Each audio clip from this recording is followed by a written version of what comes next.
On Father's Day, my wife and her daughter gave me a mug that said, "World's biggest disappointment." They all laughed. I smiled, said thanks, and cleaned the dishes. That night, I packed my bags. 2 weeks later, my wife posted, "Please, if anyone knows where he is, tell him we just want him home." Look, I'm not the kind of guy who wakes up on Father's Day expecting a parade or anything, but maybe, just maybe, I thought I'd get something better than becoming the punchline to a joke I didn't even know was being written. But that's exactly what happened, and honestly, I should have seen it coming from a mile away. It was one of those perfect June mornings where the sun's streaming through the kitchen windows like it's auditioning for a Folgers commercial, and I'm shuffling down the hallway in my ratty plaid pajama pants thinking maybe, just maybe, today would be different. Maybe today I'd actually feel like part of this family instead of the guy who pays the mortgage and occasionally gets acknowledged when the lawn needs mowing or the garbage disposal starts making that demon possession sound again. The kitchen was already buzzing when I walked in. My wife Lydia was there with her signature coffee mug, the one that says, "But first, coffee," like she's the most relatable human being on the planet, and her daughter Madison was perched on the counter like she owned the place. Which, let's be honest, she basically did. My stepson Eli was hovering near the doorway with his phone out, and I noticed he had that look on his face, the one where he's trying real hard not to crack up about something. I figured they were watching some TikTok or whatever the kids are into these days, probably something involving someone falling off a skateboard or a cat knocking stuff off a table. You know, normal internet stuff. Happy Father's Day. Lydia practically sang it, her voice hitting that octave that women use when they're either genuinely excited or about to tell you they backed the car into the mailbox again. She was holding this box, not wrapped, just a plain cardboard box like something you'd get from Amazon. And she had this huge grin plastered across her face like she'd just discovered the cure for boredom. I should have known right then. That grin was too big, too excited. The kind of grin that means trouble is wearing a party hat and waiting to jump out from behind the furniture. Open it, open it. Madison was practically bouncing, her phone also out now, because apparently, this moment needed to be documented for posterity. Or Instagram. Same difference these days. I took the box because, what else was I going to do? Refuse? Tell them I had a bad feeling about this? Nah, that would have made me look paranoid and ungrateful, and I'd already been labeled as too sensitive enough times in this house to last me 3 lifetimes. So I opened it, peeling back the cardboard flaps like I was defusing a bomb, which, in retrospect, would have been less emotionally destructive. Inside, nestled in some tissue paper like it was precious cargo, was a mug. Just a plain white ceramic mug. For a split second, I thought maybe it would say something normal, something that wouldn't make me want to crawl into said mug and disappear. World's best stepdad would have been fine. Dad would have been great. Hell, even world's okayest father figure would have gotten a genuine laugh out of me. But no, what it said in big, bold, impossible to ignore letters was, "World's biggest disappointment." I stood there, holding this mug like it was evidence in a murder trial, my own emotional murder, specifically, and I waited for the punchline. You know, the part where someone says, "Just kidding. Here's your real gift." But that moment never came. Instead, what came was laughter. Not just giggles or chuckles, but full-on, doubled over, can't breathe laughter. Lydia was wiping tears from her eyes. Madison was slapping the counter. Eli, to his credit, looked slightly uncomfortable, but he was still filming, still capturing every second of my public humiliation for whatever group chat or social media platform they decided was worthy of witnessing my degradation. "Oh my God, your face." Lydia managed to gasp between laughs. "I told you he'd be shocked. It's hilarious, right?" Madison added, like she was waiting for me to confirm that yes, this was indeed the pinnacle of comedy, and I should be grateful to be roasted alive on Father's Day of all days. I felt my face doing that thing where it tries to decide between crying and rage-quitting life, but instead, it settled on something worse, a smile. A big, fake, my face might actually crack from the effort smile. Because that's what I did in this house. I smiled. I went along with it. I was the good sport, the guy who could take a joke, the human punching bag who always came back for more because, hey, at least they were paying attention to me, right? "Thanks," I said, and I even managed to throw in a little laugh that sounded like someone was strangling a whoopee cushion. I've always wanted my self-esteem in ceramic form. Really, this is perfect. I'll cherish it forever. That made them laugh even harder, because of course it did. Nothing funnier than a guy making jokes about his own roasting, right? It's like when you laugh at yourself, it gives everyone else permission to laugh twice as hard. It's this weird psychological loophole that basically means you're doing their job for them. Lydia came over and patted my shoulder like I was a golden retriever who'd just learned a new trick. See? I knew you'd get it. You always have such a good sense of humor about things. Yeah, a good sense of humor. That's what we're calling it now. Not slowly dying inside, while maintaining a socially acceptable facade. Not swallowing anger and humiliation like they're daily vitamins. Nope, just a good sense of humor. That's me. Jack Harris, comedian extraordinaire, laughing at jokes where he's the punchline and the setup and the entire goddamn premise. I set the mug down on the counter, carefully, because wouldn't want to break it, that would be rude, and noticed there was breakfast already laid out. Pancakes, bacon, eggs, the whole 9 yards. Except none of it was for me. They'd already eaten. The dishes were piled in the sink, crusty with syrup and egg residue, and I could see the empty orange juice carton sitting on the counter like a tombstone for my expectations. Oh, we already ate, Lydia said, following my gaze. We thought you'd sleep in longer. But hey, feel free to make yourself something. Feel free. Like it was a privilege. Like I should be grateful for the opportunity to cook my own Father's Day breakfast after being presented with a mug that basically screamed, "You suck," in ceramic form. No problem, I said, still smiling, still playing the role I'd been cast in without auditioning. I'll just clean these up first. And I did. I stood there at that sink, scrubbing dried pancake batter off plates while they migrated to the living room, their laughter fading into the background hum of the TV. I scrubbed until my hands were pruny and the water ran cold, and I thought about all the Father's Days that had come before this one. The ties I'd gotten that I never wore. The best dad, cards that felt hollow because I wasn't really their dad, was I? I was Lydia's husband, Madison and Eli's mom's husband. The guy who signed permission slips and showed up to recitals and helped with homework, but never quite made it into the inner circle. But this was different. This wasn't just forgetting or being thoughtless. This was intentional. This was planned. They'd gone to a store, or ordered it online, more likely, and they'd specifically chosen a mug that said, "World's biggest disappointment," and they'd thought, yeah, this is perfect for Jack. This is exactly how we see him. I dried my hands on the dish towel that said, "Home is where the heart is." Ironic, considering my heart was currently being shredded like documents at a scandal-ridden corporation, and I made a decision. Not a dramatic one. Not a throw the mug through the window, storm out in a blaze of glory kind of decision. Just a quiet one. A simple one. I was done. That night. After everyone had gone to bed. After I'd smiled through dinner. After I'd laughed at Madison's story about some guy at school. After I'd said goodnight like everything was normal. I packed a bag. Not everything. Just the essentials. 2 shirts, some jeans, underwear, socks. My toolbox from the garage, because a man doesn't go anywhere without his tools. And that last little shred of dignity I'd been hoarding like a dragon guarding treasure. I didn't leave a note. Didn't write some long explanation about feelings or boundaries or emotional abuse wrapped in jokes. What would have been the point? They'd either get it or they wouldn't, and based on the events of the day, I was betting heavily on wouldn't. I just walked out the front door with my duffel bag and my toolbox, got in my car, and drove. No dramatic music. No perfectly timed rain. Just me, the hum of the engine, and the growing distance between myself and a house that had stopped feeling like home somewhere between "I do" and "world's biggest disappointment."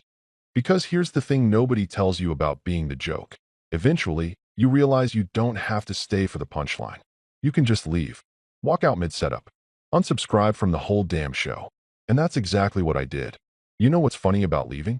And I mean really leaving, not just threatening to leave while you're standing in the driveway having a meltdown that the neighbors will definitely discuss at their next book club meeting. It's that nobody actually expects you to do it quietly. Everyone's got this script in their head about how these things are supposed to go down. There's supposed to be yelling, door slamming. Maybe someone throws a lamp or drives their car through the garage door. Very Lifetime movie network. Very theatrical. But me? I went full ghost mode. No dramatic monologue about how they'd ruined me. No, You'll regret this when I'm gone. Speech delivered from the doorway while thunder crashes in the background. I didn't even leave a sticky note on the fridge. Just pure, unfiltered silence. The kind of silence that's somehow louder than any argument could ever be. I ended up at this motel off Route 18 called the Silver Rest Inn, which was the kind of name that promised way more than it delivered. It should have been called the Rust and Regret Motel, or maybe the Please Don't Look Under the Beds Inn, because that would have been more accurate advertising. 49 bucks a night, and for that premium price, you got paper-thin walls, a TV that only got 3 channels, all of them showing infomercials for products that looked like they'd been invented by someone having a fever dream, and complimentary roaches that scurried across the bathroom floor like they were late for a very important meeting. The guy at the front desk didn't even look up when I checked in. Just slid me a key attached to a piece of plastic with the room number written in Sharpie and went back to watching what appeared to be a documentary about UFOs. I appreciated that, honestly. No questions. No rough night, buddy. No concerned looks. Just business. Cold, impersonal, beautiful business. Room 12 was exactly what you'd expect from a $49 a night establishment. One bed that sagged in the middle like it had given up on life years ago. A nightstand with a lamp that flickered like it was trying to communicate in Morse code. A painting of a boat on the wall that was somehow both boring and unsettling at the same time. Like the boat knew something I didn't and wasn't planning to share. The carpet was that specific pattern that exists solely in cheap motels and casinos, designed to hide stains and the sins of previous occupants. I dropped my bag on the bed and just stood there for a minute, listening to the sounds of the place. Someone was having an argument 3 doors down. A couple, from the sound of it, really going at it about whose turn it was to buy groceries. Above me, someone was either moving furniture or practicing their wrestling moves. The ice machine down the hall made this grinding noise every few minutes that sounded like a robot dying slowly. This was my life now. This was what I'd chosen, or what had been chosen for me. The line between those two things was getting pretty blurry. I lay down on that sad excuse for a mattress and stared at the popcorn ceiling, counting the stains and wondering about their origin stories. That one probably came from a leak. That one looked like someone had thrown something. That one was shaped like Florida, which felt appropriate since this whole situation was about as chaotic and unpredictable as that entire state. The thing about leaving, really leaving, is that nobody prepares you for the aftermath. Not the legal stuff or the logistics, but the mental part. The part where you lie in a crappy motel room and wonder when exactly your family stopped being your family and started being an audience that applauded every time you tripped over your own dignity. Was it gradual? Did I miss the signs? Or did it happen all at once, and I was just too busy being the good sport to notice? I spent that first week in a fog. I'd wake up, stare at the ceiling until the maid knocked and asked if I wanted housekeeping. I didn't, because letting a stranger see how pathetic my temporary living situation was felt like adding insult to injury. And then I'd shuffle down to the convenience store on the corner for coffee that tasted like it had been brewed in a tire, and maybe a breakfast burrito that was definitely older than it should have been but cost $2. So who was I to complain? My phone stayed off. I wasn't ready for the barrage of texts and calls that I knew would come eventually. The "where are you?" messages that would be less about concern and more about inconvenience. Because that's what I was, right? An inconvenience. The guy who paid bills and fixed things, but had the audacity to have feelings about being publicly humiliated. 2 weeks. That's how long it took. I finally turned my phone on because I needed to check my bank account. Poverty waits for no man's emotional breakdown. And that's when I saw it. 17 missed calls from Lydia. 34 text messages. And then, because apparently private communication wasn't dramatic enough, a Facebook post that had been up for 3 days and already had 200 comments. I shouldn't have looked. I knew I shouldn't have looked. It was like knowing there's a horror movie on TV and you shouldn't watch it before bed, but you do it anyway because apparently you hate yourself. So I clicked on Lydia's profile, and there it was, pinned to the top of her page like a missing persons poster. Please, if anyone knows where he is, tell him we just want him home. We love him and miss him so much. Jack, if you're reading this, we're sorry. Please come back. The kids are devastated. And attached to this heartfelt plea? A photo of me. Not a recent photo, mind you. No, this was from 2 summers ago at the neighborhood barbecue, where I'm holding a grill spatula like I'm King Arthur pulling Excalibur from the stone, wearing an apron that says Grill Sergeant, and smiling like I'd just won the lottery. I looked happy in that photo. I looked like a guy who belonged somewhere. The comments section was exactly what you'd expect from Facebook, a toxic blend of genuine concern and people who just wanted to be part of the drama. Sandra from Lydia's Pilates class, praying for you, hun.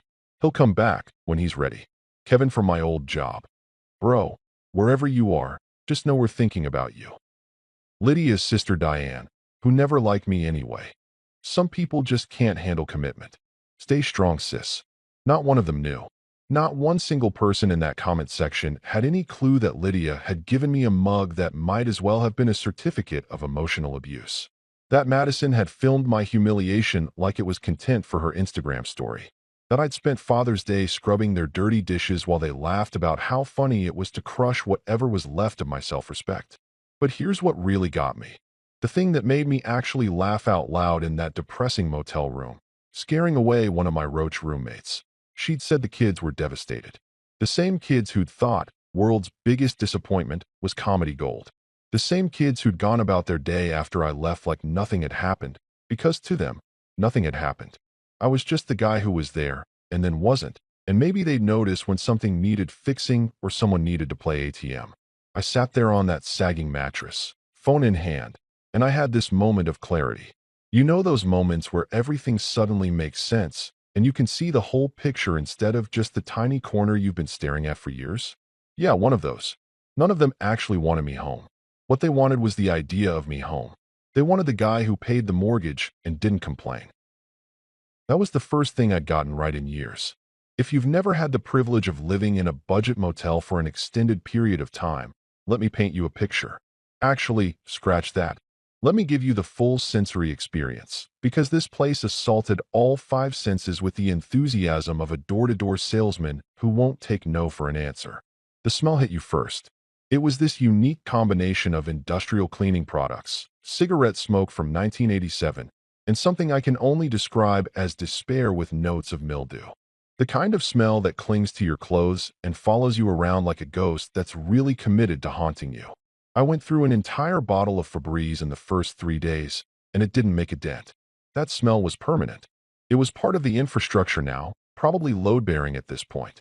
The Silver Rest Inn had this aesthetic that I like to call given up.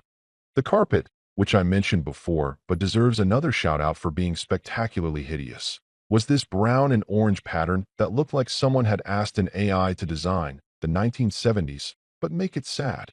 There were stains on that carpet that probably had their own zip codes. I made a rule early on, never walk barefoot. Never. I wore shoes at all times, even to go from the bed to the bathroom, which was exactly 7 steps, but felt like a journey through a hazmat zone. The bathroom itself was a whole other adventure. The tiles were that specific shade of off-white that suggested they'd started out as actual white about 30 years ago and had slowly given up on life. The grout was basically black at this point, and I'm pretty sure the shower curtain was the same one that had been there when the place opened in what I'm guessing was 1973. It had this pattern of ducks on it, but the ducks looked angry, like they knew they'd been stuck in this bathroom for decades and were plotting revenge. The shower had 2 settings, scalding hot or ice cold. No in between. No comfortable temperature that won't cause 3rd-degree burns or hypothermia. You had to pick your torture method every morning. I usually went with scalding because at least that woke me up, though I'm pretty sure I lost a few layers of skin in the process. But the real stars of the Silver Rest Inn? The vending machines. There were 2 of them, positioned right outside the lobby like sentries guarding the entrance to disappointment. One allegedly sold snacks, the other allegedly sold drinks. I say allegedly because these machines operated on some kind of chaotic neutral alignment where sometimes they'd give you what you paid for, and sometimes they'd just take your money and laugh at you. Well, not literally laugh, though given everything else about this place, I wouldn't have been surprised if they did. My first week there, I lost $1 to the snack machine. I pressed B4, which should have given me a bag of Doritos, the Cool Ranch kind that I'd been craving, and the machine made this grinding noise like it was thinking really hard about my request. Then nothing. The spiral thing turned. The chips moved forward about half an inch, and then just stopped. Hung there, taunting me. I could see them through the glass, so close but so far, like some kind of philosophical metaphor about life that I wasn't in the mood to appreciate. I did what any reasonable person would do. I shook the machine, gently at first, then with increasing aggression, until the guy from the front desk, different guy than the UFO documentary enthusiast, this one was watching what appeared to be a cooking show, yelled out, "Machine's broken. Has been for months. Then why is it still here?" I yelled back, "Owner says it's too expensive to fix or remove." Perfect. That was just perfect. Even the vending machines at this place were giving up on life. The TV in my room became my best friend out of sheer necessity. It only got 3 channels, like I mentioned, but I memorized the schedule within days. Channel 3 was all infomercials, all the time. I learned about knives that could cut through shoes, blenders that could supposedly blend iPads, though why you'd want to blend an iPad was never explained, and something called the pocket hose that looked like it would break the second you looked at it wrong. Channel 7 was local news on repeat, the same stories cycling every 4 hours like some kind of Groundhog Day situation. And Channel 11 was the jackpot. Classic TV shows and movies from the 80s and 90s. I watched Pawn Stars like it was my job. I knew every episode. I could predict what the expert would say. I knew which items would sell and which ones would walk out the door with disappointed owners who thought their grandmother's antique spoon collection was worth thousands, but was actually worth maybe $50 on a good day. There was something comforting about it. Watching other people learn that their treasures were actually trash. Felt relatable. My only real companion during those first weeks was a fly. Not just any fly. This was a persistent little bastard that refused to die despite my best efforts. I tried swatting it with a rolled-up newspaper. Missed every time. The fly had reflexes like a fighter pilot. I tried leaving the window open, hoping it would fly out to freedom, but it apparently liked the Silver Rest Inn. Maybe it had low standards. Maybe it was as stuck as I was. Eventually, I named him Carl, because he deserved a name. Carl the Fly. He'd buzz around the room, land on the TV screen right in the middle of whatever I was watching, and just sit there like he was watching too. Sometimes I'd talk to him. Yes, I'm aware how pathetic that sounds. Yes, I was fully conscious of the fact that I'd hit a new low when my primary social interaction was with an insect. But Carl didn't judge me. Carl didn't give me mugs that insulted my existence. Carl was just there, living his best fly life, and honestly, that made him more loyal than anyone I'd left behind. But here's the thing about rock bottom, and I say this as someone who is actively getting to know the geological composition of rock bottom very intimately. You can only stay there for so long before you either dig deeper or start climbing back up. And I'm not a digger by nature. I'm a fixer. That's what I do. I fix things. Broken cabinets, leaky faucets, relationships that were doomed from the start. Okay, maybe I wasn't so great at that last one, but the principle stood. About 3 weeks into my stay at the Silver Rest Inn, I woke up one morning and looked at myself in the bathroom mirror. Really looked at myself. And what I saw was a guy who'd let himself go in the very specific way that men do when they stop caring. My hair was getting long in that "I've given up on society" way, not this stylish man bun way. My beard had gone from rugged to might be hiding a family of birds in there. I was wearing the same shirt I'd worn for 3 days because laundry required effort and quarters, and I was short on both. "This is pathetic, Jack," I said to my reflection. Carl buzzed past, like even he agreed. So I did something radical. I took a shower, scalding, naturally, and I actually used soap. Everywhere. I even used the complimentary shampoo that came in those tiny bottles that never have enough product to actually wash anything, but make you feel like you're getting your money's worth. Then I dug through my bag, found my least wrinkled shirt, and got dressed like I was going somewhere that mattered. I walked to the barber shop 2 blocks away, a real old-school place called Tony's, with one of those spinning red and white poles outside and pictures of hairstyles from 1965 in the window.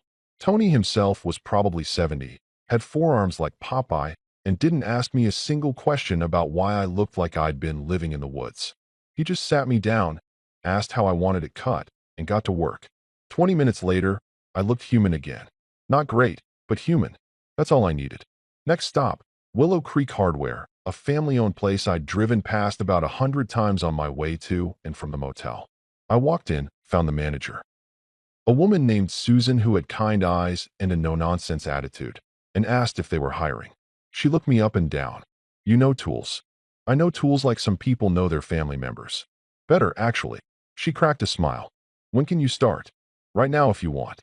And just like that, I had a job. Minimum wage plus commission, but it was something. It was purpose. It was a reason to get out of that motel room and interact with humans instead of Carl. The customers at Willow Creek Hardware were exactly what you'd expect from a small-town hardware store. Old men who wanted to tell you their entire life story while shopping for a single bolt. Contractors who knew exactly what they needed and moved like efficiency machines. And confused homeowners who'd started projects way above their skill level and were now desperately trying to fix their mistakes before their spouses found out. I liked them. All of them. Because they treated me like a person. They asked my advice. They laughed at my jokes. Actual laughs. Not the kind of laughter that feels like someone's twisting a knife. And the cashier, Melissa, flirted with me in that harmless way that people do when they're just being friendly. For the first time in longer than I could remember, I felt like I was someone. Not a husband. Not a stepdad. Not a punchline. Just Jack. Jack who knew the difference between a Phillips and a flathead. Jack who could recommend the right drill bit for any job. Jack who existed independently of anyone else's narrative about who he was supposed to be. And that feeling? That tiny spark of being seen and valued for something other than my wallet or my ability to tolerate abuse. That was worth more than all the Father's Day mugs in the world. There's this thing that happens when you start over, and I mean really start over, not just talking about starting over while you're 3 beers deep and feeling philosophical on a Tuesday night. You start noticing things. Small things. Things you took for granted or didn't even realize existed when you were busy being someone's emotional punching bag disguised as a family man. Like mornings, for instance. Mornings at the Silver Rest Inn were objectively terrible. The walls were thin enough that I could hear my neighbor's alarm go off at 5:30 every single day, followed by what sounded like him doing full-body slams into furniture, but they were mine. Nobody was asking me to make breakfast for people who'd probably spend it making jokes at my expense. Nobody was reminding me about the 17 things that needed fixing around the house. Nobody was giving me that look, you know the one. The look that says, you're here, but we don't really see you. I'd wake up, throw on whatever cleanish clothes I had left, and walk the 6 blocks to Nora's Diner. It became my routine, my ritual, my one consistent thing in a life that had gone from structured and predictable to completely off the rails. Nora's Diner was one of those places that time forgot, but in a good way. Red vinyl booths with duct tape covering the cracks. Black and white checkered floor that had probably been installed during the Eisenhower administration, and a counter with those spinning stools that squeaked every time someone rotated. The whole place smelled like bacon grease and coffee that had been sitting on the burner just a little too long, and it was perfect. The coffee at Nora's tasted like regret. If regret was something you could brew at exactly 195 degrees, and serve in chipped mugs that didn't have insulting messages on them. It was strong enough to strip paint and probably violated several health codes, but it was consistent. Every morning, same taste, same temperature, same mild sense of, is this what's going to finally do me in? But the real reason I kept going back was Dottie, the waitress who worked the morning shift. She was probably in her mid-50s, had hair dyed an aggressive shade of red that nature never intended, and called everyone sweetheart, in this way that somehow wasn't condescending. It was genuine. She'd refill your coffee without asking. Remember how you took it after the first visit? And she had this gift for knowing when someone wanted to chat and when they just wanted to be left alone with their eggs and existential crisis. Morning, sweetheart, she'd say, coffee pot already in hand before I even sat down. The usual? The usual was 2 eggs over easy, wheat toast, no butter, because I was pretending to make healthy choices, and hash browns that were crispy enough to use as a weapon if necessary. It cost $6.95, which in today's economy felt like I was getting away with robbery. You got it, Dottie. She'd pour the coffee, give me this knowing look that said she understood more than I was telling her, and move on to the next customer. No prying questions. No, so what's your story? Interrogation. Just acceptance. It was refreshing in a way I didn't know I needed. Working at Willow Creek Hardware turned out to be the best thing that could have happened to me. Not because it was glamorous, it definitely wasn't. Or because it paid well, it definitely didn't. But because it gave me something I'd been missing for years, competence. The feeling that I was good at something and people recognized it. That's where I met Tommy. Tommy was a regular who came in at least 3 times a week. Always needed something random. A specific size of washer, would stain in an exact shade, sandpaper in varying grits, and always had a story. He was a retired Marine, about 65, built like he could still do 100 push-ups without breaking a sweat, and had this way of talking that was equal parts wisdom and absolute zero tolerance for nonsense. "You knew?" he asked the first time I helped him, sizing me up like he was determining whether I was worth his time. "Started last week. You know anything? Or are you one of those kids who just points at the computer? Try me." He rattled off a list of items that would have sent most people running to find someone else, but I grabbed a card and started pulling exactly what he needed without having to look up a single thing. Toggle bolts, 3/4 inch, zinc-plated. Wood screws, number 8, 2-inch. A specific brand of wood glue that most people didn't even know existed. Tommy watched me work, nodded approvingly, and when I finished, he said, "You actually know what you're doing. That's rare. I've fixed enough stuff in my life to know my way around a hardware store. Fix stuff, or fix stuff that other people broke while pretending they knew what they were doing." I laughed, actually laughed, not the fake kind I'd perfected over years of being the good sport. Definitely more of the second one.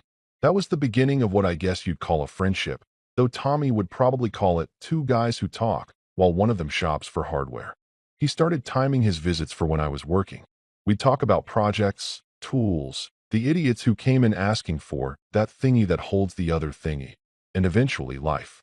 It was Tommy who first said the thing that I'd been thinking but couldn't articulate. We were in aisle 7, fasteners and anchors. And he was telling me about his daughter's wedding, how he'd paid for the whole thing, walked her down the aisle, gave a speech that made everyone cry, the works. "Best day of my life," he said, "getting to be her dad." I must have made a face, because he stopped mid-reach for a box of drywall anchors and looked at me. "What's that look?" "Nothing. Just, that sounds nice." But, but nothing. It's nice. Family stuff is nice." Tommy wasn't having it. He crossed his arms, still holding the anchors, and gave me that look that Marines probably give recruits when they're about to say something that's going to hurt, but needs to be heard anyway. "Son, I've been coming to this hardware store for 15 years. I've seen a lot of employees come and go. Most of them are kids working summer jobs, don't know a Phillips from a flathead, barely look up from their phones. But you're different. You know what you're doing. You're good with people. And you look like someone kicked your dog, ran over your cat, and then came back to apologize, but the apology somehow made it worse." I opened my mouth to protest, but he held up a hand. "I'm not asking for your life story, but I'm going to tell you something that took me way too long to learn. People who laugh at you aren't people who love you. They're just people who need an audience." I stood there in aisle 7, surrounded by fasteners and anchors, which felt deeply symbolic in a way I wasn't ready to unpack. And something in my chest cracked open. Not in a bad way. More like when you've had a knot in your back for years and someone finally hits the exact right spot and it releases. "They gave me a mug for Father's Day," I said, and I don't know why I said it. It just came out. It said, "World's biggest disappointment." Tommy didn't laugh, didn't look shocked, just nodded slowly, like I'd confirmed something he'd already suspected. "And you stuck around after that?" "For a few hours. Then I left." "Good. That's good." He grabbed his drywall anchors and started heading toward the checkout. Then he paused, turned back. "You know what the thing about disappointment is, Jack?" "What?" "It's not a reflection of you. It's a reflection of their expectations. And if their expectations were that you'd just take it, keep smiling, keep being their punching bag, then disappointing them is exactly what you should do. Son, if they laughed at you, just remember, clowns only entertain because they're miserable too. Don't be their entertainment anymore." He paid for his stuff and left, and I stood there having what I can only describe as a spiritual awakening in the middle of a hardware store. The thing about rebuilding yourself is that you can't do it alone. I mean, you can try. Lots of people try, but it works better when you've got people in your corner who see you as something other than a project or a problem. Tommy became that person. So did Susan, my manager, who let me take extra shifts when I needed the money and didn't ask why. So did Melissa at the register, who snuck me free coffee from the break room and always had a joke ready when the day was dragging. Even Dottie at Nora's Diner, who probably didn't even know my last name, became part of this weird little support system I didn't know I was building. She'd see me come in looking rough some mornings and would slide an extra piece of bacon onto my plate without charging me. Small gesture, huge impact. I started waking up earlier. Started caring about things again. Started remembering that I used to be a person who had interests and hobbies before I became someone whose entire identity was wrapped up in being married to Lydia and trying desperately to be accepted by her kids. One morning at Nora's, I was sitting in my usual booth, working through my usual breakfast, when I saw something that made me stop mid-chew. At another booth across the diner, there was a dad with his kid, couldn't have been more than 7 or 8 years old. The kid handed him a card. One of those construction paper things that kids make at school with way too much glitter and drawings that look like abstract art.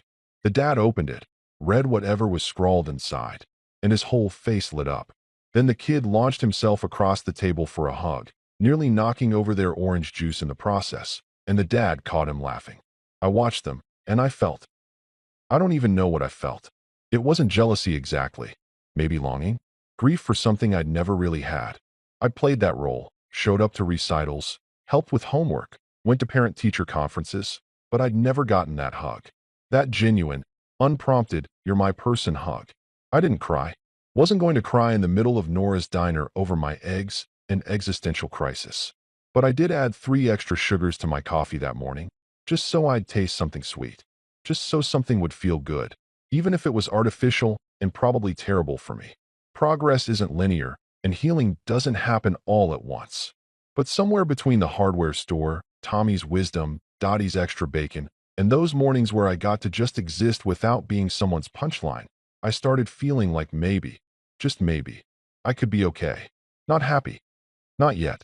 But okay was a start. And okay, I was learning, was more than I'd had in a long time. You know that saying about curiosity killing the cat? Well, nobody mentions that curiosity also makes you do incredibly stupid things at 2 in the morning while you're lying in a motel bed that smells like broken dreams and industrial cleaner. Unable to sleep because your neighbor has apparently decided that 2 a.m. is the perfect time to rearrange every piece of furniture they own. Repeatedly. With enthusiasm. I'd been doing pretty well, all things considered. I had my routine. I had my job. I had Tommy dropping wisdom bombs in the fasteners aisle and Dottie slipping me extra bacon like she was running some kind of breakfast-based support group. I'd kept my phone off for the most part, only turning it on to check my bank account and make sure I hadn't accidentally overdraft buying Carl the Fly a proper funeral after he finally met his end courtesy of the window I'd left open. R.I.P. Carl. You were a real one. But that night, that stupid, sleepless night, I made the mistake of turning on my phone and opening Facebook. Not my real account, mind you. I wasn't that dumb. No, I created what the kids call a burner account. Fake name, fake profile picture. I used some stock photo of a golden retriever because who's going to suspect a golden retriever of digital espionage? And 0 friends. Just me, my fake dog identity, and my terrible decision-making skills. I typed Lydia's name into the search bar like I was defusing a bomb, half hoping she'd made her profile private, half knowing she absolutely hadn't, because Lydia's relationship with social media was like a performance art piece titled, "Look How Perfect My Life Is." Her profile popped up immediately. Of course it did. Public. Wide open. Might as well have had a neon sign that said, "Come watch me curate my existence." The cover photo was new. Her and the kids at some beach. Everyone in white linen like they were auditioning for a tourism commercial. Everyone looked happy. Everyone looked perfect. Everyone looked like they definitely hadn't emotionally destroyed someone and driven him to live in a motel where the ice machine sounded like it was dying. I scrolled through her recent posts, and it was exactly what you'd expect. Inspirational quotes about strength and resilience overlaid on pictures of sunsets. Selfies with captions like, "Just vibing sparkles," and "Coffee and confidence hot beverage flexed biceps," that had racked up hundreds of likes from people who probably didn't know her well enough to realize that her confidence was built on a foundation of making other people feel small. There were brunch photos, because of course there were brunch photos. Is it even a midlife crisis if you're not documenting your avocado toast? With hashtags like hashtag #StrongMomStickTogether and hashtag healing and hashtag living my best life. The comments were full of her friends hyping her up. "You go, girl. Looking amazing. Proud of you for staying strong." Strong. That word kept coming up. Like she was the survivor here. Like she was the one who'd been through something traumatic and was bravely soldiering on. Not the woman who'd orchestrated my humiliation and then acted surprised when I had the audacity to remove myself from the situation. I kept scrolling, falling deeper into this rabbit hole of manufactured happiness. And that's when I noticed something weird. Actually, not weird, alarming. Suspicious. The kind of thing that makes you sit up in bed and squint at your phone like maybe you're seeing it wrong. There were no pictures of Madison. None. Lydia's Instagram. Because of course I checked that too. I was already in full stalker mode. Used to be basically a Madison fan page. Madison at soccer practice. Madison at debate club. Madison with her friends. Madison's honor roll certificate. Madison breathing. Every major life event, every minor achievement, every single moment of that girl's existence had been documented and hashtagged and posted for the world to see. But now, nothing. Not for the past month and a half. The last post featuring Madison was from early June, right before Father's Day, actually, and it was some generic "so proud of my girl" caption with a picture from her junior year award ceremony. After that, radio silence. Just Lydia. Lydia at brunch. Lydia with her wine night girls. Lydia looking pensively out windows like she was in a music video about overcoming adversity. But no Madison. Eli showed up occasionally in the background of photos, usually on his phone, looking like he'd rather be anywhere else. Which, honestly, relatable. But Madison? It was like she'd been scrubbed from the record. Like Lydia had gone through and edited her out of the narrative. Now, I'm not a detective. My investigative skills peaked at finding the TV remote when it's wedged between couch cushions. But even I knew this meant something. This meant something was off. Because Lydia didn't just stop posting about her golden child for no reason. Madison was her pride and joy, her greatest accomplishment, the living proof that she was an amazing mother who'd raised an exceptional human being. So where was she? I spent the next 2 hours, yes, 2 full hours, I'm not proud of it, going through Lydia's friends list, clicking on profiles, looking for any mention of Madison. Most of them had private profiles, which was incredibly frustrating. But a few were public, and I found fragments. Clues. Digital breadcrumbs. Lydia's sister Diane had posted something cryptic 3 weeks ago. Sometimes the hardest part of parenting is letting them learn lessons the hard way. Praying for peace in our family, folded hands, with a bunch of comments from people asking if everything was okay, which Diane never answered. Her friend Sandra from Pilates. The same Sandra who'd commented "praying for you, hun," on the missing husband post, had shared an article about when your teen makes choices you don't agree with no caption. But Lydia had commented "red heart," and so needed this today. And then there was the smoking gun, buried in a comment thread on one of Lydia's brunch photos from 2 weeks ago. Someone named Jennifer, didn't recognize her, probably a work friend, had written, "Glad you're taking time for yourself. You deserve it after everything with them. Call me if you need to talk." Everything with them. M as in Madison. Everything with Madison. What the hell did that mean? What had happened? Had she run away? Gotten into trouble? Joined a cult? Started a punk band? The possibilities were endless, and my caffeine and curiosity-fueled brain was running through all of them at warp speed. I sat there in that motel room, the glow of my phone screen the only light, and I felt this weird mix of emotions. Concern, definitely, because whatever had happened, Madison was still technically my stepdaughter, and despite the whole world's biggest disappointment mug incident, I didn't wish bad things on her. Curiosity, obviously, because I'm human and humans are nosy creatures who can't resist a mystery. But also, and I'm not proud of this, a little bit of satisfaction. Not satisfaction that something bad might have happened to Madison. I'm not a monster. But satisfaction that maybe, just maybe, Lydia's perfect little world wasn't quite as perfect as she was presenting it online. That maybe the woman who'd spent years making me feel inadequate was dealing with her own inadequacies. That maybe karma was real and it had an Instagram account. I know. That makes me sound petty and vindictive. And maybe I was being petty and vindictive. But you try being emotionally demolished by your family and then watching them play happy on social media while pretending you never existed. See how zen and enlightened you feel about it. I clicked on Madison's profile next, because I'd already given up on having any dignity. Her last post was from 2 months ago, a selfie with some caption about summer plans and freedom.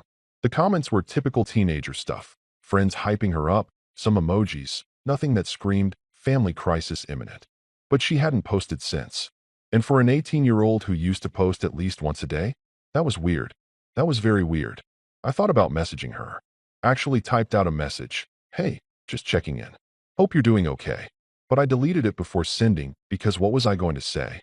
Hi, I'm your mom's ex-husband who left without saying goodbye and is now internet stalking you from a fake dog account at 2 in the morning. Just wanted to see if you're alive? Yeah, that would go over great. Instead, I bookmarked Lydia's profile and told myself I'd check it periodically. Not every day. That would be obsessive. Just occasionally. You know, to make sure everyone was alive and not doing anything that required calling the authorities. Totally normal, totally healthy behavior. The sun was starting to come up by the time I finally put my phone down. My neighbor had stopped moving furniture around, probably exhausted from whatever the hell they'd been doing for the past 4 hours. Carl's successor, I named him Carl Jr., was buzzing around the lamp, and I could hear the highway starting to pick up with morning traffic. I had work in 3 hours. I needed to sleep. But my brain was doing that thing where it grabs onto a mystery and won't let go, like a dog with a bone, running through every possible scenario. Maybe Madison had gotten in trouble at school. Maybe she'd gotten pregnant. Though God, I hoped not. That would be a nightmare. Maybe she'd just decided she was tired of being Lydia's performing monkey and had asked for some privacy. Maybe she'd gone to stay with her biological father, though Lydia never talked about him, which usually meant the situation there was complicated. Or maybe, and this was the thought that kept circling back, maybe Madison had realized what I'd realized, that living in that house, being part of that family dynamic, was slowly killing whatever authentic self you had. Maybe she'd left too. The irony wouldn't be lost on Lydia if that was the case. Spend years curating this image of the perfect blended family. Give your husband a mug that says he's a disappointment. Watch him leave. Then have your daughter follow suit. It would be like a Greek tragedy if Greek tragedies were set in suburban America and involved social media. I finally fell asleep around 6:30, still holding my phone, still wondering. And when I woke up 2 hours later for work, groggy and unrest, the first thing I did was check Lydia's Facebook again. New post. Picture of her morning coffee with the caption, "New day, new blessings. Grateful for growth and change, seedling son." 43 likes already. 0 mentions of where her daughter was. And just like that, I realized something. Lydia's life on social media was a fairy tale. Carefully edited, strategically posted, designed to make everyone believe in the happily ever after. But I'd lived in that story. I knew what happened behind the scenes when the camera was off. And fairy tales, I was learning, were just pretty lies we told ourselves to avoid dealing with the truth. Guilt is a funny thing. Not, haha funny. More like, wake up in a cold sweat at 3 in the morning wondering if you're actually a terrible person funny. The kind of funny that isn't funny at all and makes you question every decision you've ever made while staring at a water stain on the ceiling that looks disturbingly like a judge's gavel. I'd been gone for almost 2 months. 2 months of living at the Silver Rest Inn, which I'd somehow managed to make feel almost livable. I bought an air freshener that made the place smell like mountain fresh instead of despair and mildew. And I'd finally won the war against the roaches by leaving out strategic traps like I was some kind of extermination general. 2 months of working at Willow Creek Hardware, building up a modest savings account that was mine and mine alone. 2 months of actually feeling like a person instead of a punchline. But in all that time, through all those small victories and moments of, hey, maybe I'm not completely broken, there was this one thing nagging at me like a splinter you can't quite reach. One person I'd left behind who didn't deserve it. Eli, my stepson, the quiet one. The kid who'd filmed my Father's Day humiliation but had at least looked uncomfortable about it. The one who never really joined in on the jokes, never piled on when Lydia and Madison were on a roll. He just existed in the background, like a stagehand in a play he never auditioned for. I'd been so focused on getting away from Lydia and Madison, so wrapped up in my own pain and the need to escape, that I'd never stopped to think about how it would affect him. And that's the thing about being the bigger person, or trying to be, anyway. You eventually have to face the fact that your pain doesn't exist in a vacuum. It splashes. It spreads. It hits people who were just standing nearby. Eli wasn't the one who'd hurt me. Sure, he'd been there. He'd held the camera, but I knew him well enough to know he'd probably been told it was just a harmless prank. That I'd think it was funny. That it was all in good fun. And when you're 16 and your mom is telling you something, you tend to believe her, even when your gut is saying something else entirely. So one night, After a particularly long shift at the hardware store where I'd helped this elderly woman find the exact right screws to fix her late husband's birdhouse, and she'd gotten teary-eyed and thanked me like I'd saved her life, I went back to my motel room and did something I hadn't done in years. I wrote a letter. An actual, physical, pen and paper letter. Not a text. Not an email. Not a Facebook message from my fake golden retriever account. A real letter, because some things deserve the weight of ink on paper, the permanence of words you can hold in your hands. I sat at the tiny desk in my room, right next to the window where Carl Jr. liked to hang out, with a pad of paper I'd bought from the dollar store and a pen I'd stolen from the hardware store. Sorry, Susan. And I started writing. The first draft was terrible. Too angry. Too much about me and not enough about him. I crumpled it up and threw it at the trash can, missed by about 3 feet, and started again. The second draft was too casual, like I was writing to a buddy instead of a kid I'd helped raise for 3 years. Crumpled. Tossed. Missed again. My hand-eye coordination really suffered during my time in that motel. The third draft felt right. Or at least, as right as this kind of thing could feel. Hey, bud. It started, because that's what I'd always called him. Not son. That felt presumptuous, like I was trying to replace someone I'd never even met. Just bud. Simple. Honest. I'm okay. I know you're probably wondering where I went. Or maybe you're not. I don't really know what your mom told you about all this. But I wanted you to hear it from me. So here it is. I didn't leave because of you. I need you to know that. Whatever happened, whatever you've heard, this wasn't about you. Sometimes adults need to step away to find their peace. That sounds like something you'd read on a motivational poster with a picture of a sunset, and I know it's kind of vague and probably frustrating to hear. But the truth is complicated, and you're smart enough to know that life isn't as simple as good guys and bad guys. I'm not going to badmouth your mom. That's not what this is about. But I also can't pretend that everything was okay when it wasn't. I stayed as long as I could, tried as hard as I could, and eventually I had to choose between being there and being okay. I chose being okay. I hope someday you understand that. You're a good kid, Eli. Quiet but good. You've got this way of seeing things that most people miss because they're too busy talking. Don't lose that. The world needs more people who pay attention. If you ever want to talk about anything, about nothing, about this whole mess, or just about life in general, I'm around. I'm staying in Willow Creek, working at the hardware store on Main Street. But more than that, I'll be at the Willow Creek Library on Saturday at 3 p.m. Just sitting there, probably reading something boring about home improvement or how to fix things that are actually unfixable. If you show up, great. If you don't, I understand. No pressure. No expectations. Just an open door if you want to walk through it. Take care of yourself, bud. And remember, you're not responsible for other people's happiness. Not mine, not your mom's, not your sister's. Just your own. Jack. I read it over about 15 times, changing a word here and there, second-guessing every sentence. Was it too much? Not enough? Would he even get it? Or would Lydia intercept it and throw it away? Would he think I was pathetic for reaching out? Would he crumple it up and toss it without reading, the same way I'd tossed my failed drafts? But eventually, I had to just commit. I folded the letter, put it in an envelope I'd also bought from the dollar store, white, plain, nothing fancy, and wrote his name on the front. Just Eli. Not his last name, not the full address on the front, because I was going to hand-deliver this thing. Well, not hand-deliver directly. I wasn't ready for a face-to-face confrontation with Lydia at the front door, but I knew Eli's schedule.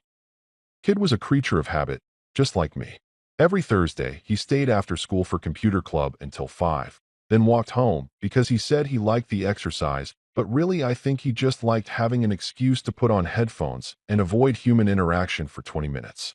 So that Thursday, I drove to his school, felt incredibly creepy doing it, like I was some kind of stalker, but I pushed through, and I waited in the parking lot until I saw him come out. He was by himself, headphones in, backpack slung over one shoulder, looking at his phone like it held the secrets of the universe. I got out of my truck, heart pounding like I was about to rob a bank instead of just giving a kid a letter. Eli. He looked up, and I watched his face cycle through about 17 emotions in 3 seconds. Surprise. Confusion. Relief. Maybe. Or maybe I was projecting. Then something that looked like wariness, like he wasn't sure if he should be happy to see me or worried. Jack. He pulled out his headphones, glanced around like he was checking if anyone was watching. What are you doing here? I wanted to give you this. I held out the envelope, suddenly very aware of how ridiculous this whole thing was.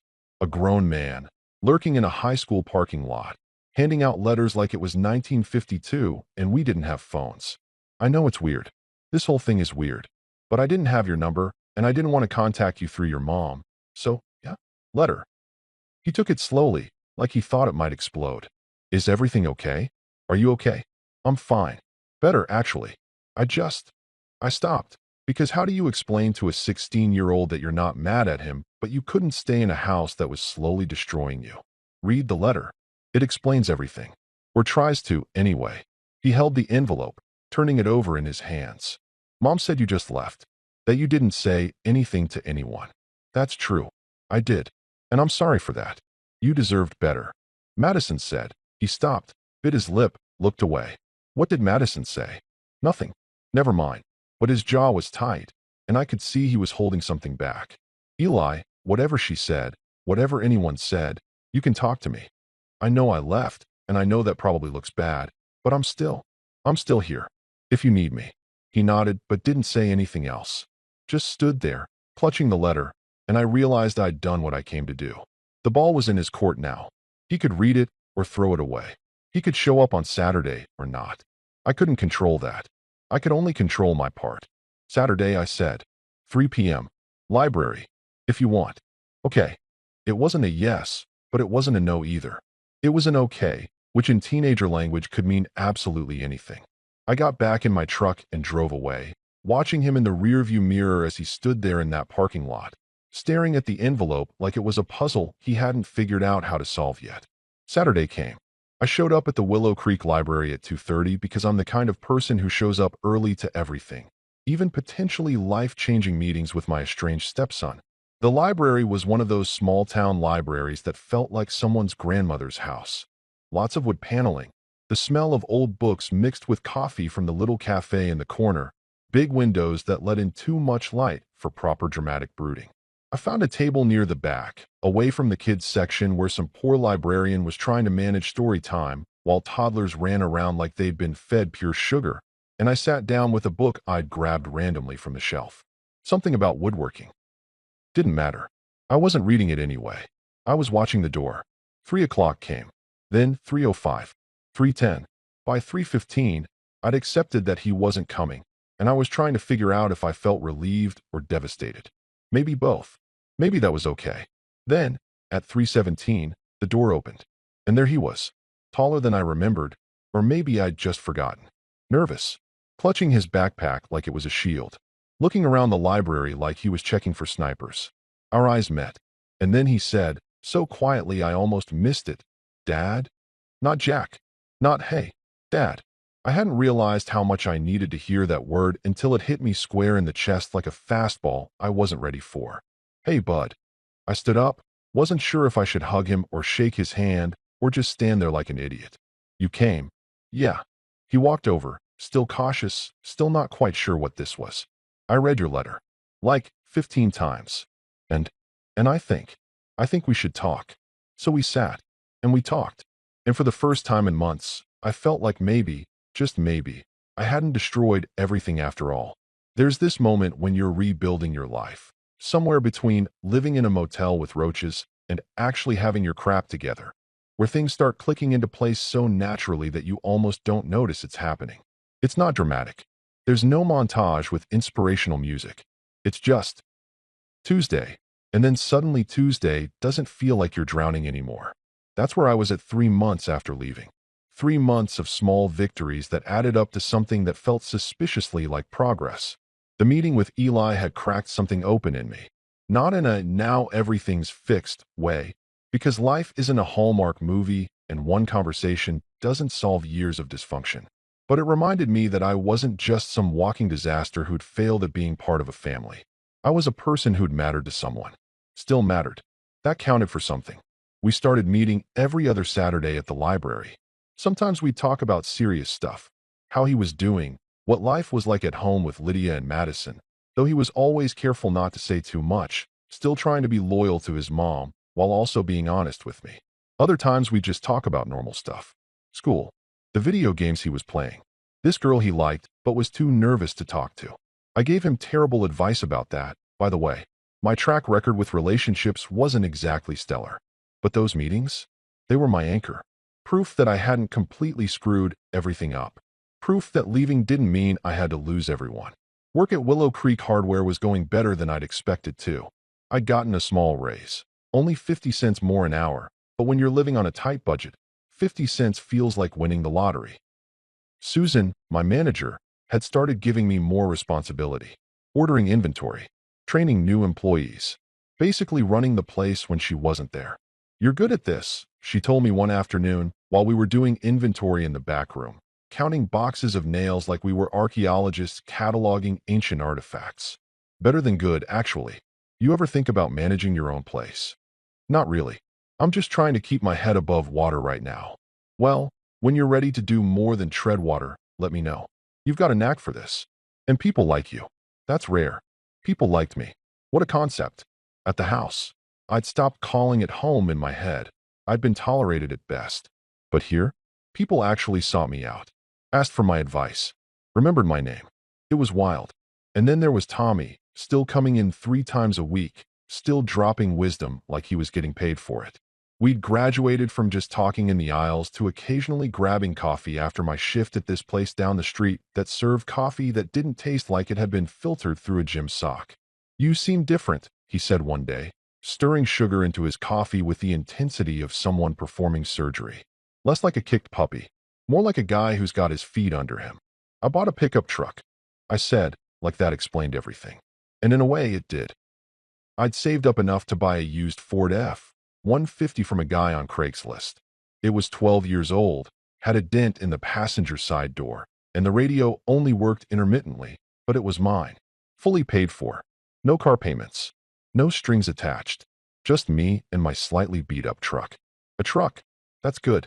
That's real good. What are you going to do with it? I don't know. Haul stuff, I guess. Whatever people with trucks do.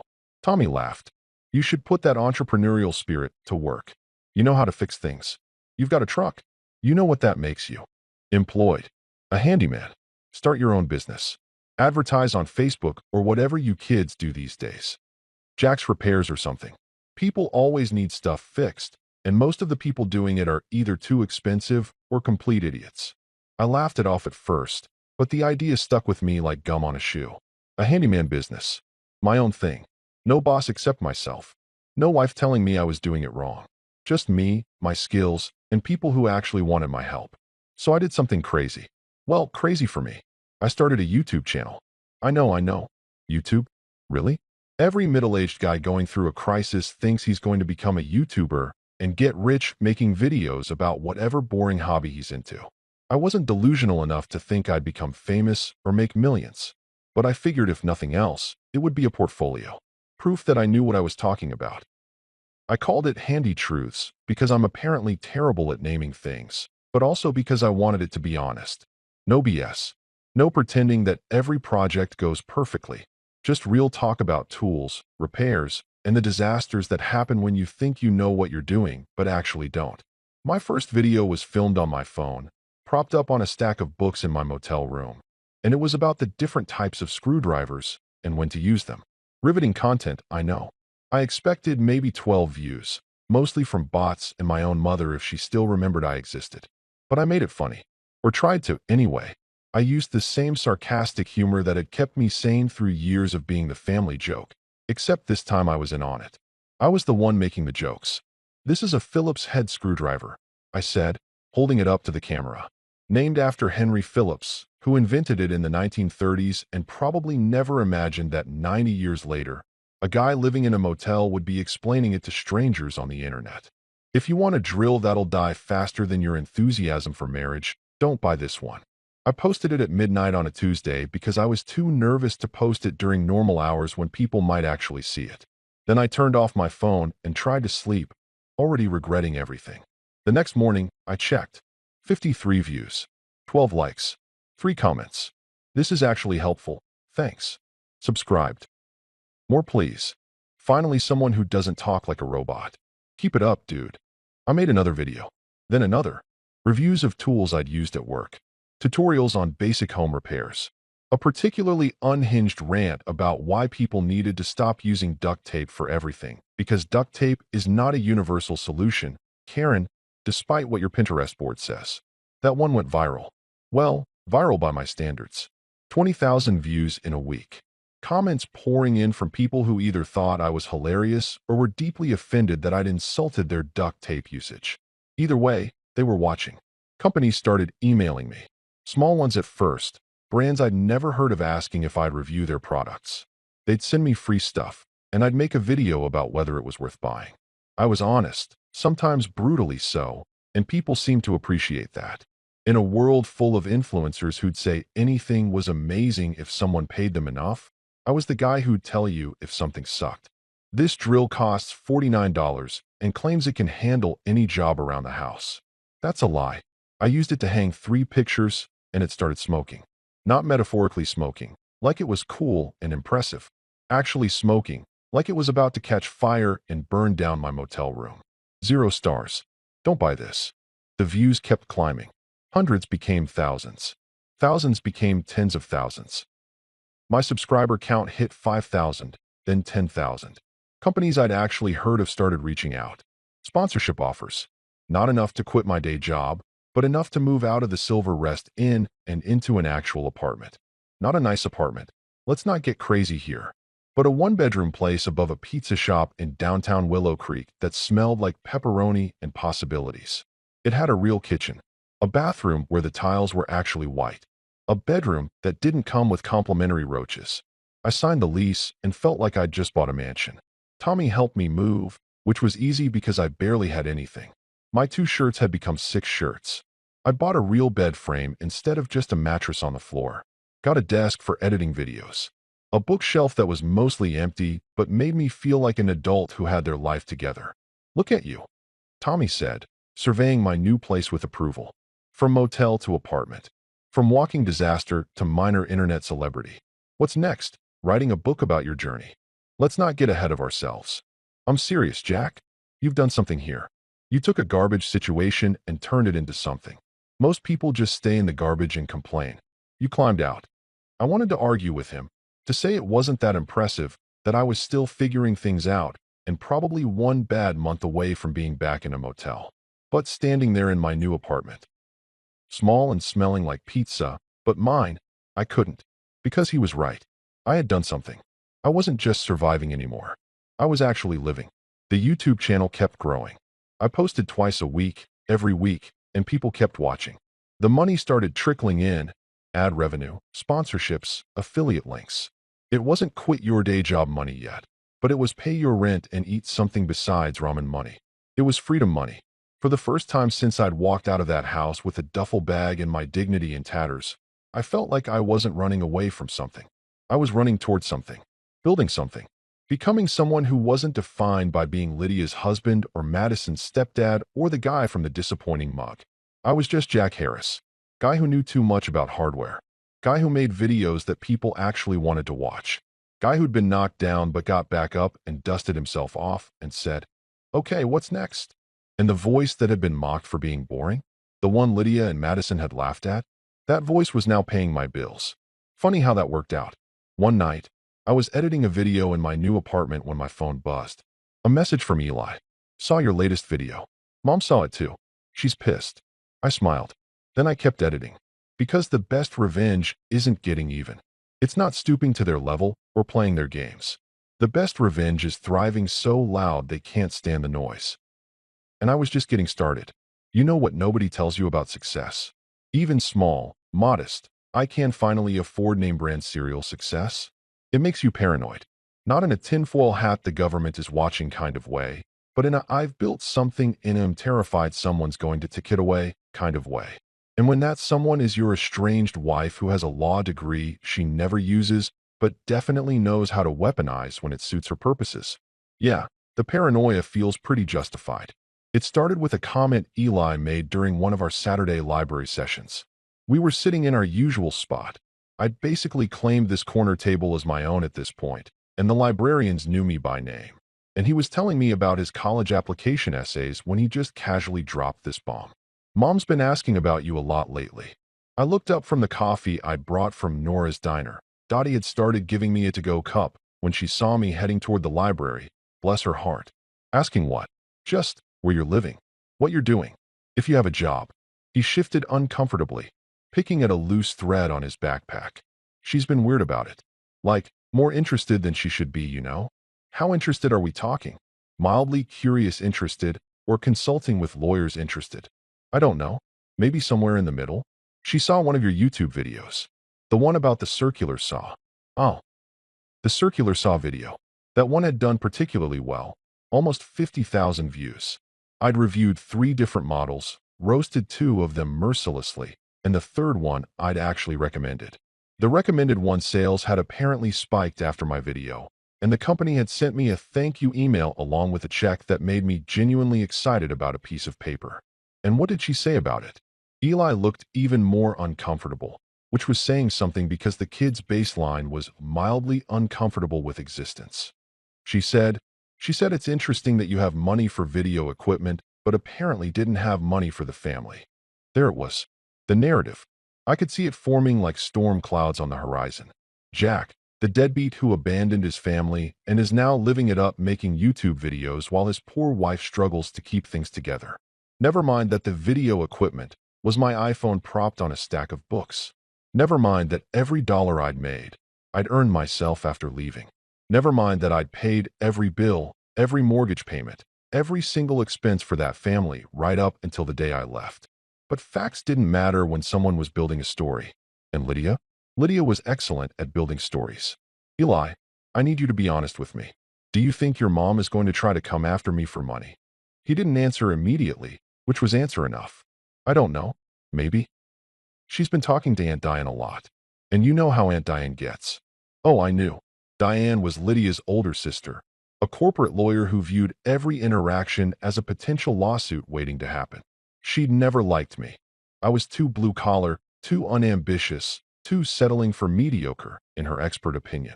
The fact that her own marriage had imploded spectacularly 3 years ago didn't seem to factor into her relationship advice at all. I drove home that day with my mind racing. I'd been so focused on building something, on moving forward, that I hadn't thought about protecting what I was building. And that was stupid. That was incredibly, monumentally stupid. So I did what any reasonable person who's mildly paranoid and has trust issues would do. I called an accountant. Not just any accountant, my buddy Rick from high school. We'd lost touch over the years, but reconnected randomly when he came into the hardware store looking for some specific type of bolt for a project and recognized me. We'd grabbed a beer, caught up, and I'd learned he now ran his own accounting firm in the next town over. Rick? It's Jack. Jack Harris. Yeah, from the hardware store. Listen, I need your professional help with something, and I'm willing to pay your full rate. So don't give me any friends and family discount BS. We met at his office the next day. Rick's office was exactly what you'd expect from an accountant. Lots of gray, some motivational posters about fiscal responsibility, and a desk so organized it made me feel like my life was chaos incarnate just by comparison. So, Rick said, leaning back in his chair with his hands folded like he was about to deliver news about a terminal illness, you want to protect your assets from your wife. Soon-to-be ex-wife. And yeah, is that bad? That feels like it should be bad, but also it feels like common sense. It's not bad, it's smart. Especially if you think she's going to come after you. Tell me what you've got. I laid it all out. The YouTube channel that was making decent money, not buy a yacht money, but pay rent and groceries without having a panic attack money. The small but growing savings account. The truck I'd bought outright. The tools I'd accumulated. The sponsorship deals that were starting to come in. And you left how many months ago? 4.5. Have you filed for divorce? No. I probably should have, but I've been, I don't know, avoiding it, hoping it would just resolve itself somehow. Rick gave me the look that professionals give when you've said something incredibly dumb, but they're too polite to say it directly. Jack, buddy, you need to file. Like yesterday. The longer you wait, the more complicated this gets.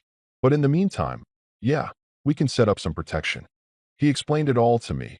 Business trusts, asset protection, separating personal and business finances. It made my head hurt, honestly. I was a guy who knew which screwdriver to use for which job. Legal and financial structures were not my forte. Here's what I recommend, Rick said, pulling up something on his computer. We set up an LLC for your YouTube business. Handy Truths LLC. You put everything related to the channel under that. We also set up a trust for any major assets. The truck, savings beyond what you need for basic living expenses, any equipment. And we make sure everything is properly documented from here on out. And that protects it if Lydia tries to claim she's entitled to half. It makes it significantly harder for her to claim she's entitled to half of something you built entirely after you separated. You're not hiding assets. That's illegal and stupid. You're just organizing them properly. If she wants to fight about it, let her. But you'll have all your ducks in a row. We spent the next 2 hours setting everything up. Paperwork, signatures, discussions about tax implications that made me want to take a nap. But by the end of it, I felt better. Not completely secure. You're never completely secure when dealing with someone who views conflict as a competitive sport, but better. One more thing, Rick said as I was getting ready to leave. The trust. You should name a beneficiary. Someone who gets it if something happens to you.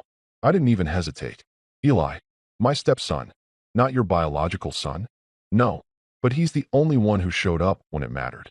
That counts for something. Rick nodded and made a note. Divorce prep? Nah. Emotional bankruptcy recovery. He laughed, but it wasn't really a joke. That's exactly what it was. Recovering from the emotional bankruptcy of giving everything to people who gave nothing back. A week later, I took another step I'd been putting off. I hired a lawyer. Not a big, expensive, shark-in-a-suit lawyer. I couldn't afford that, but a lawyer nonetheless. A woman named Jill who specialized in what her website called asset protection for complex family situations, which I figured was lawyer speak for when your spouse is going to make your life hell. Jill's office was above a sandwich shop and smelled like pastrami and legal documents. She was probably in her mid-40s, had reading glasses on a chain around her neck like somebody's cool aunt, and had this direct way of talking that I appreciated immediately. So you left your wife after she gave you a mug that said you were a disappointment. You've been gone for months. You haven't filed for divorce. You've started a successful YouTube channel. And now you think she's going to come after you for money. Did I get all that right? When you say it like that, it sounds like a really weird country song. Most divorces are weird country songs. That's why I have a job. Here's my advice, and you're paying for this advice, so listen carefully. File for divorce now. Don't wait for her to file. You file first, you control the narrative. You also establish clearly that anything you've earned since leaving is separate property. But we're still legally married. Yes, but you've been separated. If you can prove you've been living separately, supporting yourself, not commingling finances, the court will generally consider assets acquired during separation to be separate property. Generally, nothing's guaranteed, but you've got a better shot if you're proactive. And what if she fights it? Jill smiled, and it was the kind of smile that suggested she'd seen some stuff in her career. Some really messy stuff. Then she fights it. But here's the thing about people who try to take what isn't theirs. They usually show their ass in the process. Courts don't like spite. They don't like greed disguised as fairness. If she comes after you for assets you earned after leaving, assets you built from nothing while living in a motel, most judges are going to see through that. So what do? You document everything.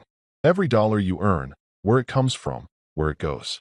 Every video you make, every sponsorship deal, every expense. You keep it all separate from anything joint. You don't give her ammunition. And most importantly, she leaned forward, glasses sliding down her nose. You thrive.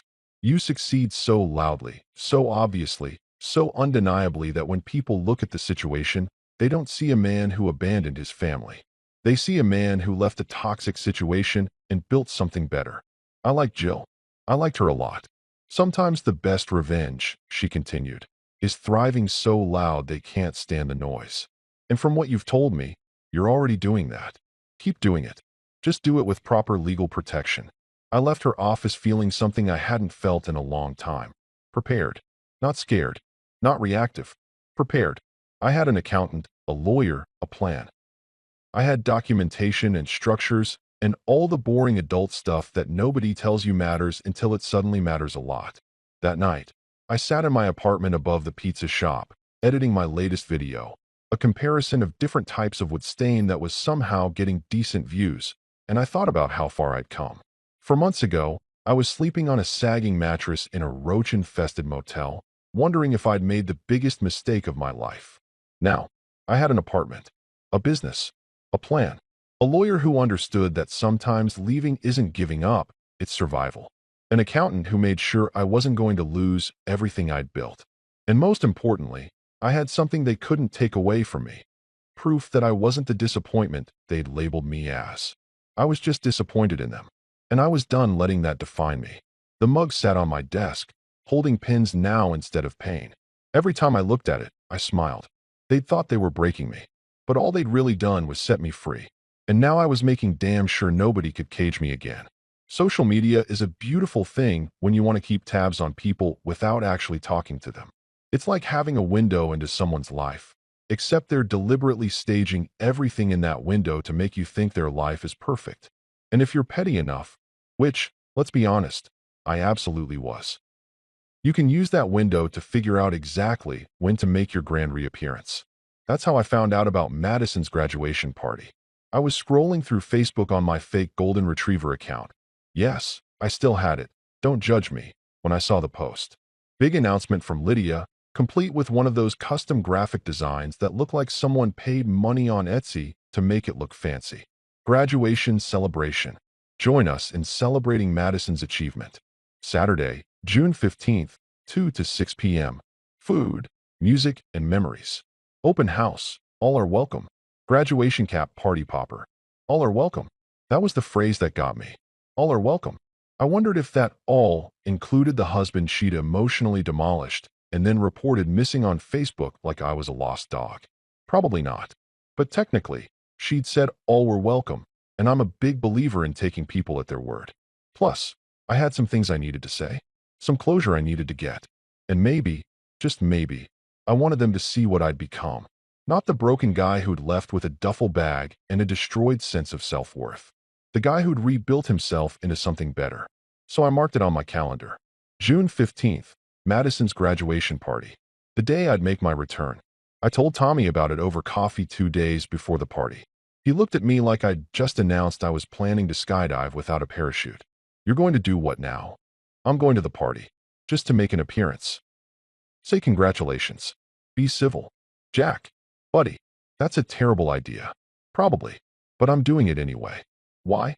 What's the point? You've moved on. You've got your life together. Why go back there? I thought about it, stirring sugar into my coffee that didn't need any more sugar. Because they need to see that they didn't break me. Because Madison's graduating and despite everything, I helped raise that kid for 3 years. Because I want them to know that I'm not hiding. I'm not ashamed. I left, and I'm fine. Better than fine. Tommy sighed, the kind of sigh that said he knew he wasn't going to talk me out of this. At least don't go alone. You want backup? Nah. This is something I need to do myself. But I appreciate the offer. You're either brave or stupid, and I haven't figured out which yet. Can it be both? Saturday arrived with perfect weather, sunny, not too hot. The kind of day that made you believe good things were possible. I put on my best jeans, a button-up shirt that I'd actually ironed, and boots that I'd cleaned until they looked almost new.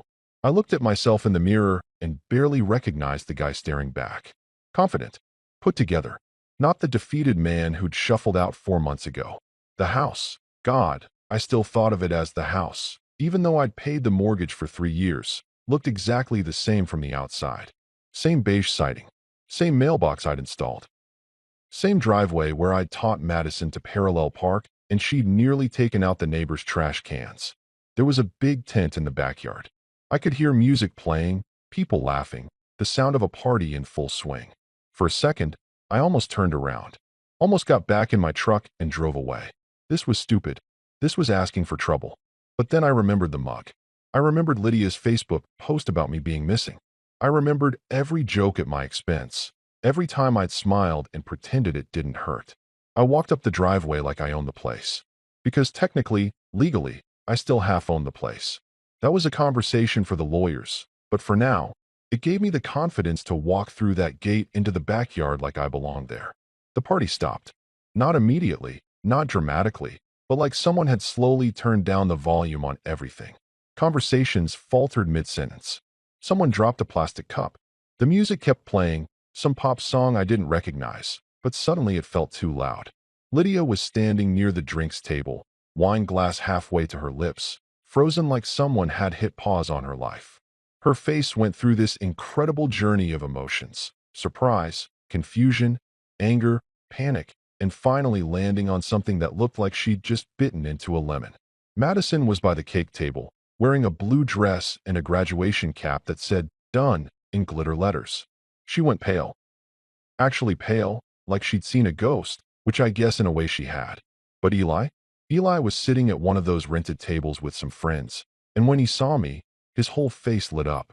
He stood, started walking toward me, and that was all the confirmation I needed that I'd made the right choice. Jack. Lydia's voice cut through the awkward silence like a knife through butter. What are you doing here? I smiled. Calm.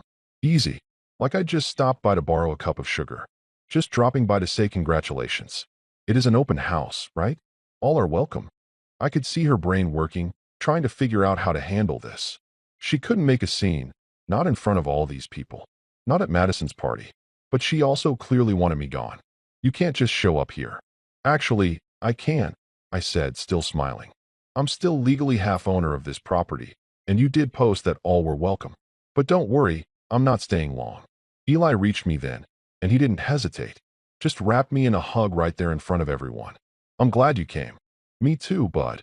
I turned to Madison, who was still standing by the cake like a deer in headlights. I walked over, pulled a small wrapped box from my pocket. I prepared this, because I'm not a complete monster, and held it out to her.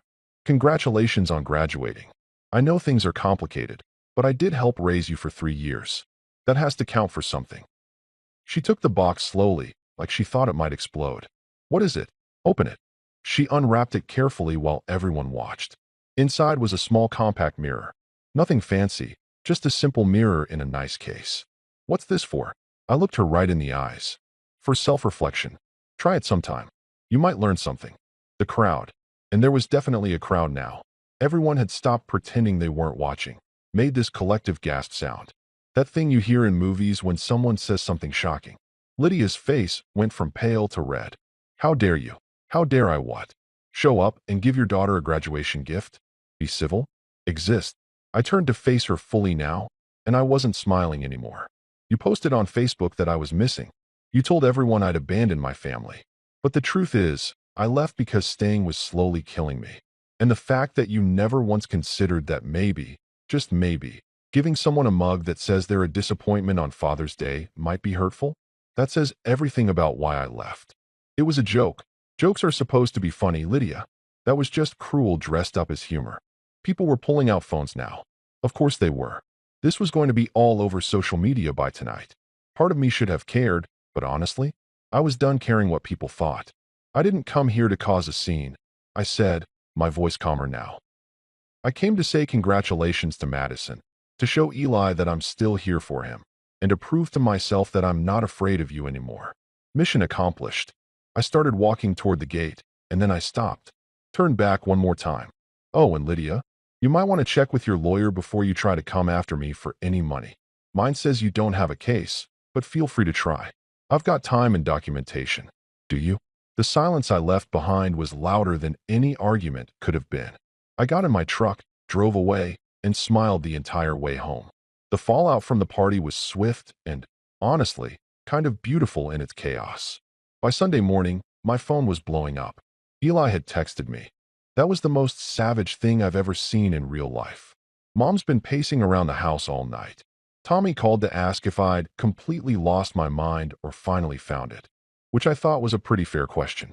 And then there were the messages from random numbers, people from the party, apparently, who'd gotten my contact info somehow and wanted to tell me they'd always thought Lydia was fake, and good for you for standing up for yourself. But the best part? The absolute cherry on top of this ridiculous Sunday. I decided to do what I do best, turn my life into content. That Sunday night, I sat down at my desk, set up my phone camera, and recorded what would become my most viewed video ever. Hey everyone, Jack here from Handy Truths. Today we're not talking about tools or home repairs. Today we're talking about something that broke me more than any busted pipe or stripped screw ever could.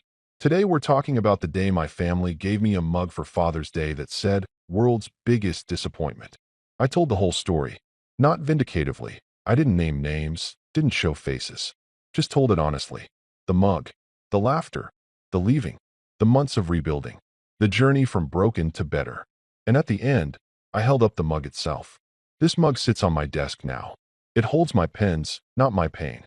Because here's what I learned. When people label you as a disappointment, they're really telling you about their expectations, not your worth. They expected me to stay, to keep taking it, to keep being their punching bag disguised as just kidding around. And I disappointed them by choosing myself instead. I posted it with the title, World's Biggest Disappointment. The day my family gifted me freedom in a mug. It went viral. Not TikTok dance viral, but real people sharing real stories viral. Within 48 hours, it had 500,000 views. The comments section became this unexpected support group for people, mostly men, who'd been through similar situations. Same, brother.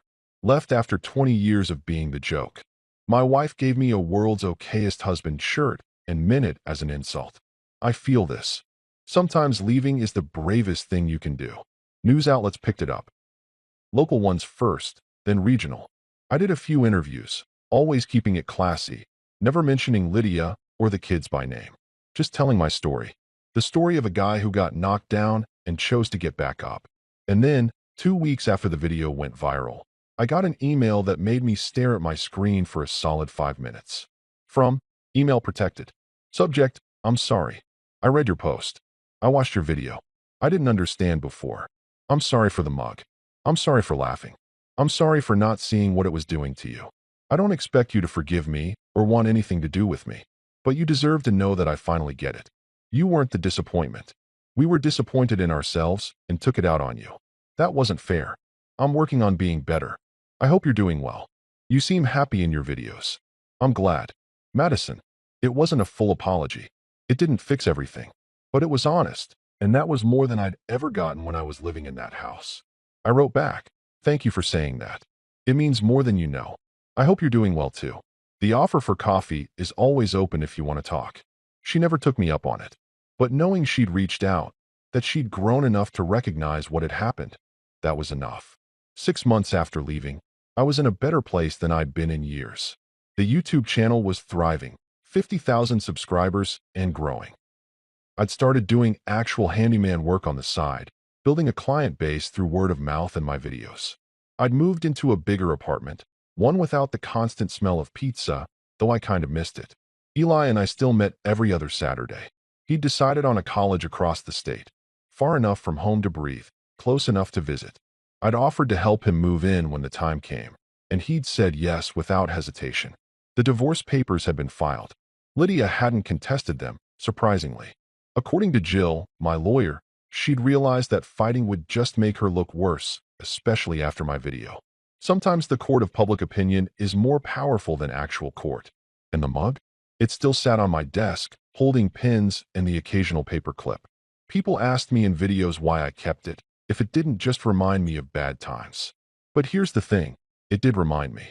It reminded me that I'd survived, that I'd taken the worst thing someone could give me and turned it into motivation, that their attempt to break me had actually freed me. Every morning, I'd grab a pen from that mug to write down my to-do list. And every morning, I'd smile, because I was living proof that you can be someone's disappointment and still be your own success story. They thought that mug would define me. They were right, just not in the way they'd intended. It defined the moment I chose myself. The moment I decided that being called a disappointment by people who didn't value me was better than being valued by people who only saw me as a joke. I was the world's biggest disappointment to them. But to myself, I was finally enough. And that, as it turned out, was the only opinion that really mattered.